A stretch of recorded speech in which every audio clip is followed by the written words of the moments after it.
Okay, here's a 1948 F1 pickup. When you start, I mean, you know, they were pretty crude. Of course, they were only $871 when they were new.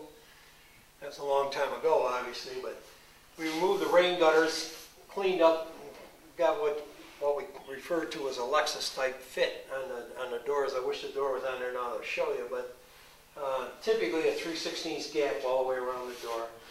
And smoothed up, put a rocker panel in it, so we got an edge on the bottom of the door. Fixed the seam on the bottom, and there's a template for the windshield there to have a windshield cut for it. One was cut already, and the thing came back really lame. The one corner was off by a lot, so now we're going to have to get that redone. But I got 4 of these projects here. They're all our own vehicles and stuff, and my wife says stop working on the 4 at the same time because we need to get after one and get it done, get it out of here, and I'm actually running out of space, so that's what that's all about. The other ones we got is a 28 closed cab Model 8 pickup. Got every part for that.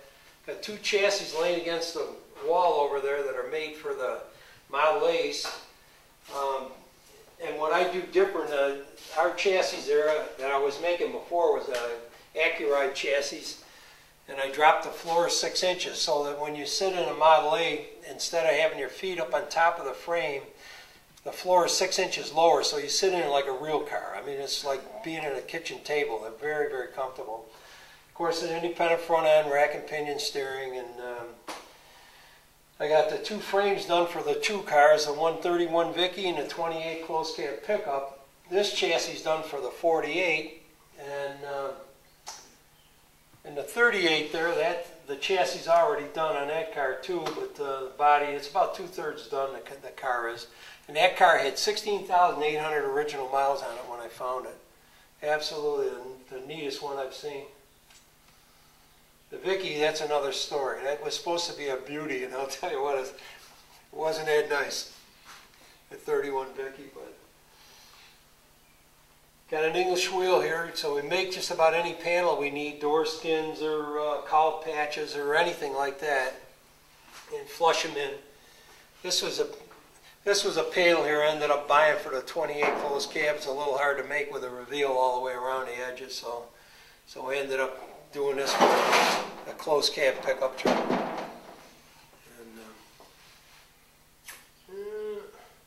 And like I say, metal-wise, flame cutters, pattern profile cutting, slip rolls, jump shear, plate brake,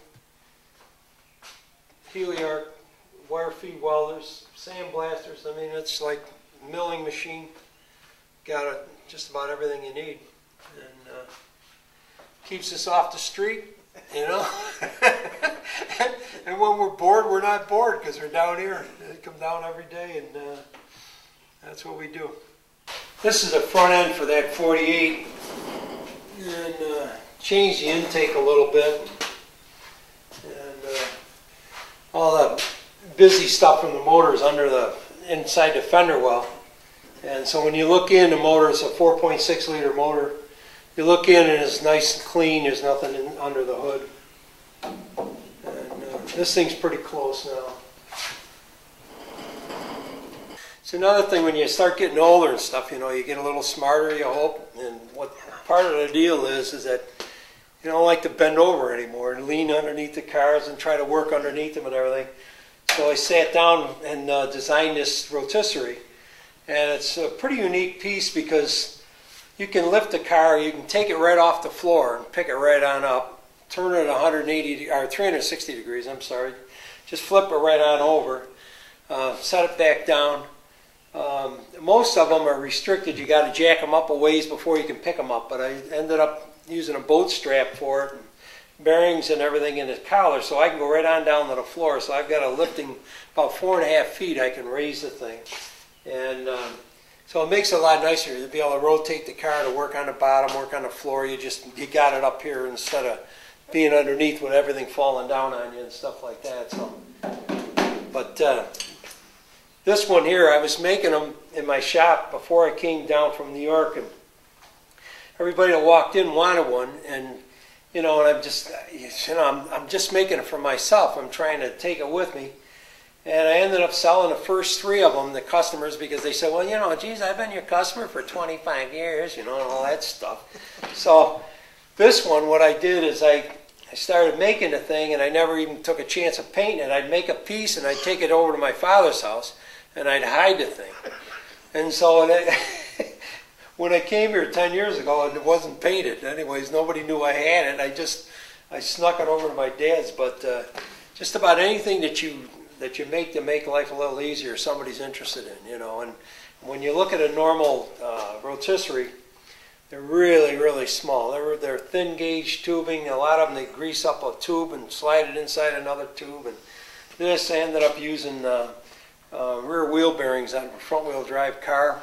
Turns real nice. I mean, one person can rotate the thing real easy, stop it any place you want to. And but anyways, that just makes it a little easier. Did the same thing with the English wheel over here.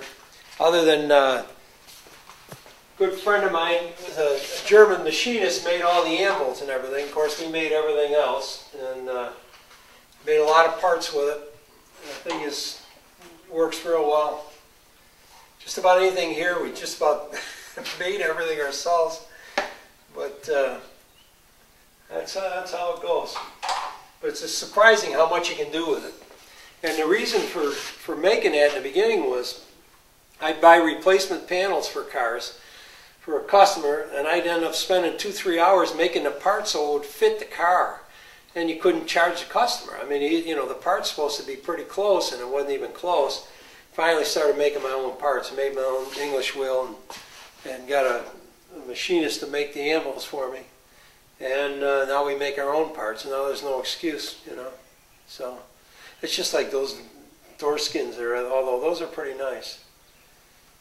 Most door skins I end up making myself. So.